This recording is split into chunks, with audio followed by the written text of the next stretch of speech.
Las 3 maldiciones. La historia de Gertrudis fue como la de muchas mujeres mayas, otomíes o zapotecas. Da igual. Mujeres que nacen con una triple maldición.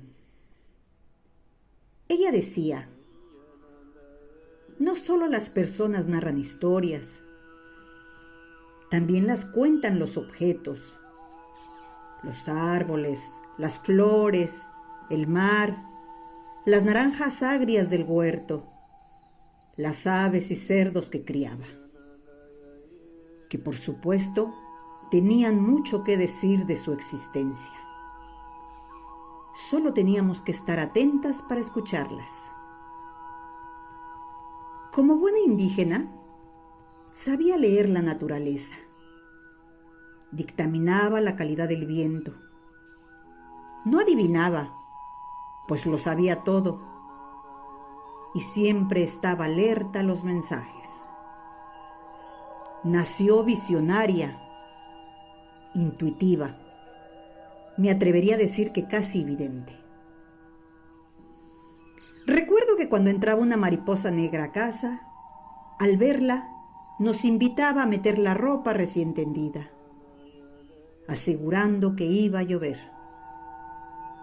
Como algo mágico, al obedecer el encargo, empezaba a caer en nuestra tierra caliente de Yucatán la furiosa lluvia, contándonos con sus sonidos melódicos una historia.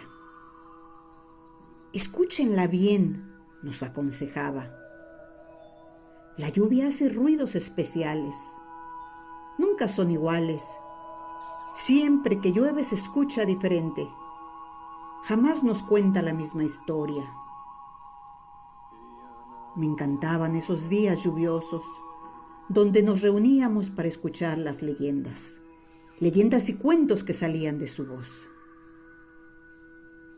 Yo era pequeña, sin embargo, viene a mi mente su pasión por el conocimiento y el poder de las plantas medicinales.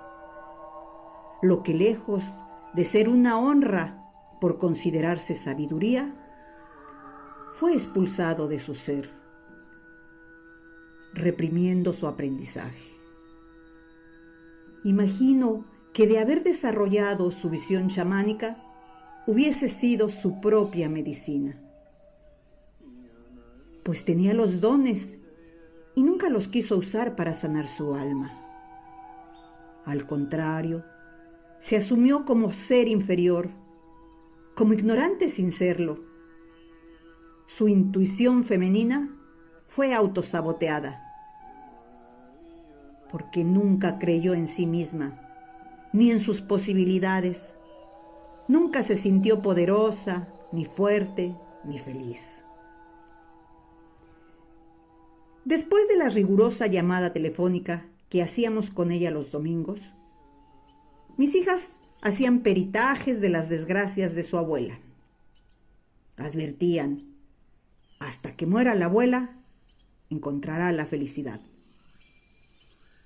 Dictaminando con voz de profetas que los daños morales, las cicatrices físicas y mentales, estaban impregnadas en la estructura de su personalidad.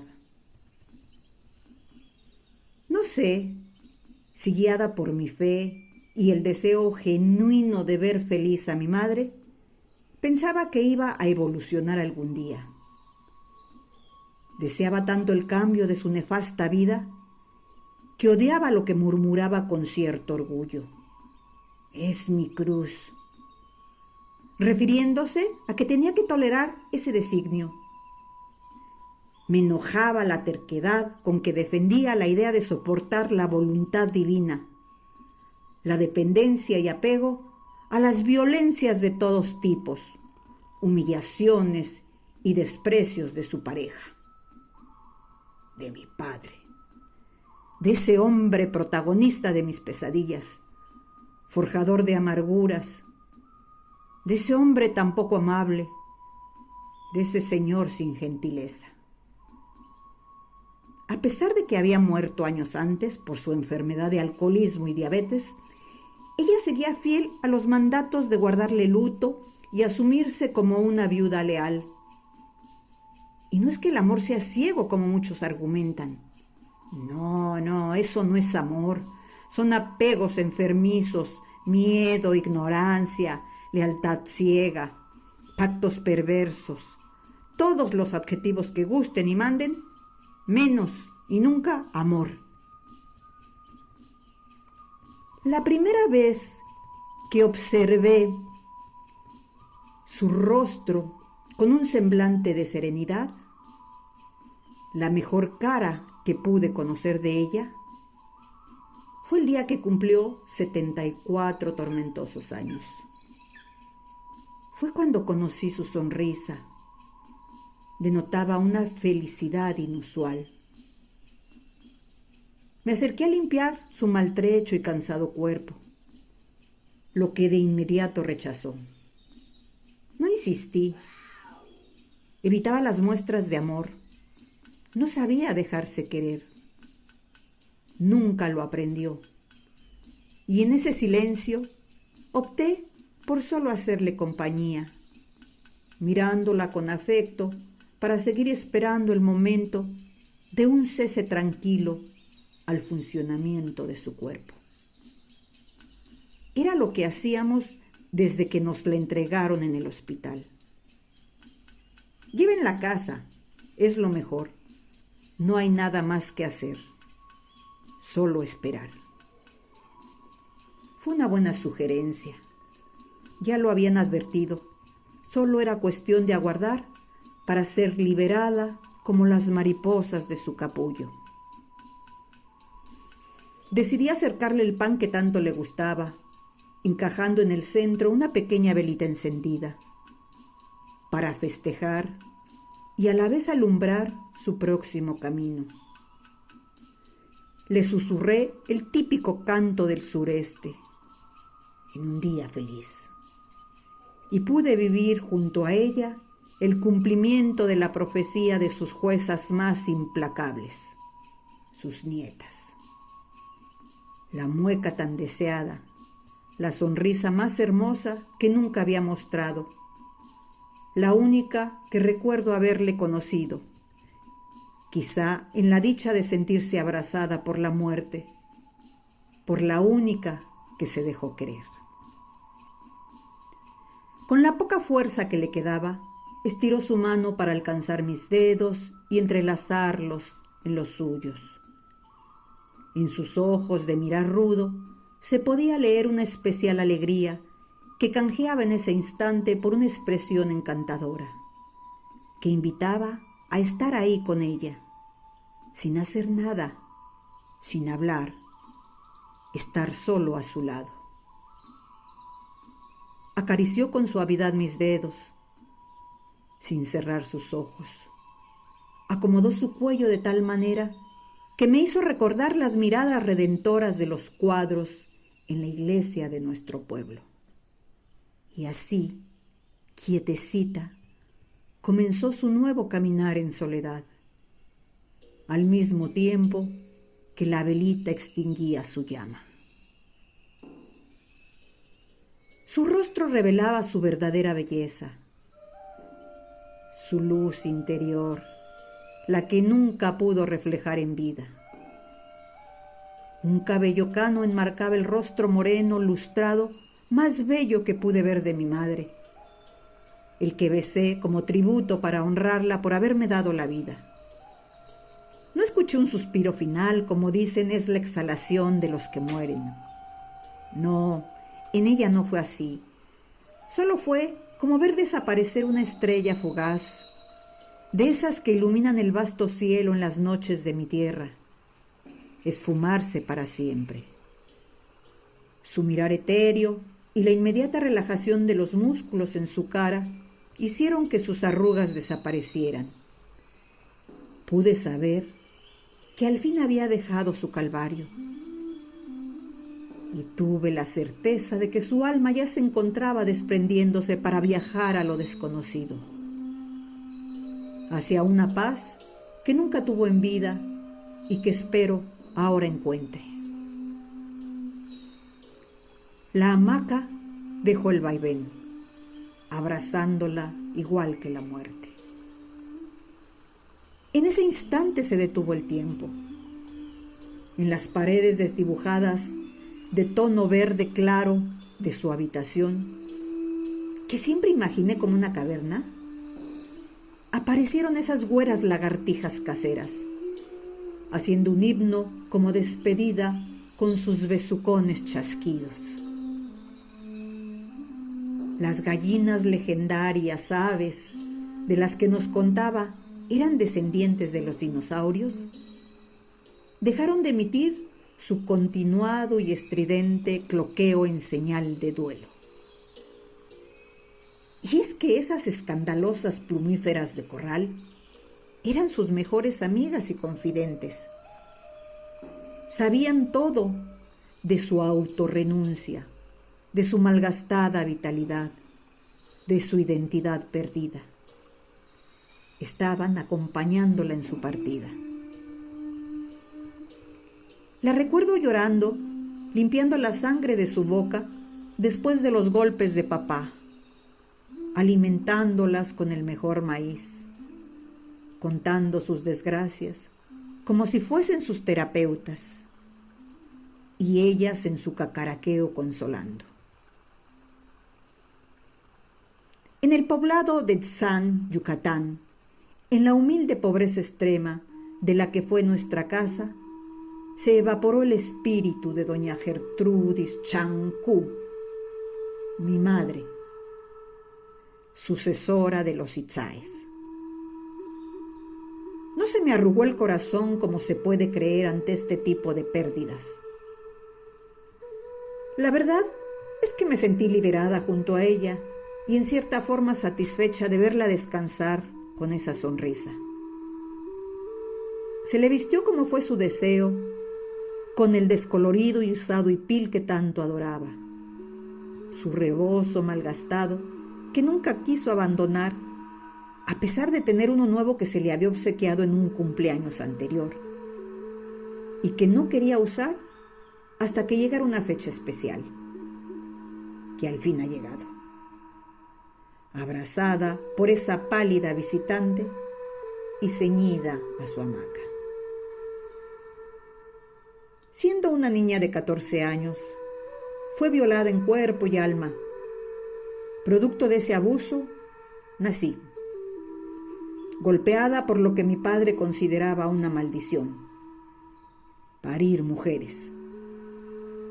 Un mito mentiroso que por su ignorancia ella reafirmaba también, sintiéndose culpable del sexo genérico de sus hijas, abanderando la estúpida filosofía de esa blasfemia. Nacer con la maldición de ser mujer, india y prieta, lo que enmudeció su voz, su ser y sus derechos de por vida. Para ese hombre, al que nunca pude decirle con amor la palabra padre, para ese hombre enfermo de alcoholismo, cuyo único proyecto de vida era beber y golpear cada que su iracundo sentido lo deseaba, era una verdad absoluta. No me gusta hablar mal de los muertos, y no lo haré ahora. Solo deseo que no se encuentren nuevamente en el más allá. Me llamo María del Socorro, tengo 60 años y vine a ver morir a mi madre, la que nunca quiso dejar este lugar, la que decía que ni la muerte le haría dejar su tierra. Escapé de casa muy chica, a la misma edad que ella me parió. Mi corazón desde hace tiempo ha otorgado el perdón por los golpes recibidos desde pequeña, solo por haber nacido mujer. Aunque sigue luchando por la absolución total al violento incidente de abuso sexual que sufrí de quien me dio la vida, y que gracias a mis gritos y a un leñazo en la cabeza que le dio mi madre, no pasó a más. Mucho tardé en entender la incomprensible defensa para ese disque padre, a ese hombre casi monstruo como yo le decía, cuando se transformaba con el alcohol. La dejé de ver mucho tiempo, No podía entender por qué prefirió que yo saliera de casa siendo aún una niña y que él se quedara como si nada. La compasión, el tiempo y la distancia ayudaron a sanar mi espíritu dañado. Me trasladé a trabajar primero a Mérida, luego a Ciudad de México. Siempre creí que los genes que daban lucidez mental habían sido injustos con mis hermanas y con ella, que se habían quedado solo en mí. Fueron muchos años de lucha por, según yo, rescatarlas, hasta que entendí que primero debería rescatarme a mí misma. Nunca olvidaré que a mi huida se siguieron sumando desgracias y dolores. Mi idioma, rasgos y ropas ofendían. Lo que lastimaba más mi ya de por sí baja estima. La discriminación por el color de mi piel aún sigue latente. No obstante, ya no hay vergüenza. He dejado de ocultar mi origen, del que renegué en algunos momentos y en otros intenté disimular. No soy una pobreteada mujer mallita, ni una María patas rajadas, como algunas veces peyorativamente solían decirme en la capital, cuando recién llegué. Soy María del Socorro y vine a despedirme y enterrar a Gertrudis, mi madre. Trabajé como empleada doméstica por más de 30 años en la Ciudad de México, en mi país, con una familia de elección. Tuve la suerte de encontrar una patrona muy humana. Con ella aprendí el gusto por la lectura y a defenderme. No pude concluir una carrera, ya que parte del dinero ganado era destinado a mamá y a mis hermanitas. Aunque eso no me limitó para estudiar en el sistema abierto, que como decía doña Rosa, es como ir a la escuela sin ir. Otra parte del dinero era destinado a mis hijas. Soy madre soltera por elección de 2 solecitos, como les digo, a las que crecí con orgullo por sus orígenes. Son las más implacables en las temáticas relacionadas a los derechos de la mujer. Vivo bien. Soy dueña de una casa pequeña y hermosa, abuela y madre. Soy mayor, pero con mucha vitalidad. Aún convivo con doña Rosa, en quien encontré a una segunda madre, un verdadero hogar, un regalo de la vida. No contaré con detalle de mis anteriores empleos, pues he decidido no desgastar mi energía en malestares del pasado. Estoy aprendiendo, a pesar de mi edad, a ser selectiva con mis recuerdos. Son los típicos clichés de novelas baratas, hablando de las criadas, las chachas, mucamas, las del servicio, sirvientas o como les guste llamarnos, las que siempre tendremos experiencias desagradables que contar. Anécdotas de mujeres abusivas sometiéndonos a trabajos esclavizantes con mínimas pagas. Intentos de atracos sexuales de los patrones, desmanes, atropellos a los derechos humanos y a todas esas cosas que se ven en la literatura de dramas, que muchas veces son más crueles en la vida real. Historias que prefiero guardar, pero no olvidar. Me gusta ser el orgullo de mis necias hermanas, a quienes he terminado de respetar por su elección de quedarse a vivir en nuestro pueblo, ahora creciendo como todo en el estado de Yucatán, mi tierra preciosa, la que dejé de asociar con el resentimiento por haber nacido en la pobreza extrema, en esas condiciones grotescas de familia, con vejaciones, sin oportunidades, viendo a mi madre sumisa, apegada a un hombre enfermo de pobreza y alcoholismo, que nunca la respetó, ni mucho menos amó, aunque ella decía, me quiere a su modo, un modo denigrante que sigo sin comprender. Soy María del Socorro, la que pulverizó la negatividad transgeneracional de su árbol genealógico. La mujer indígena que desbarató de su existencia las 3 maldiciones, que nunca heredó a sus hijas. La mujer reconstruida que vino a despedir y sepultar a su madre. La tierra sonaba en el ataúd de madera, fabricado con leña de la más barata, como lo deseaba ella, para que pronto se pudriera, para que lo más rápido posible su cuerpo se convirtiera en abono para la tierra. Estuve atenta, sin llorar, solo escuchando el sonido que contaba 2 historias, la de ella y la mía. Feliz cumpleaños, mamá. Descanse en paz, doña Gertrudis Chancú, mi madre.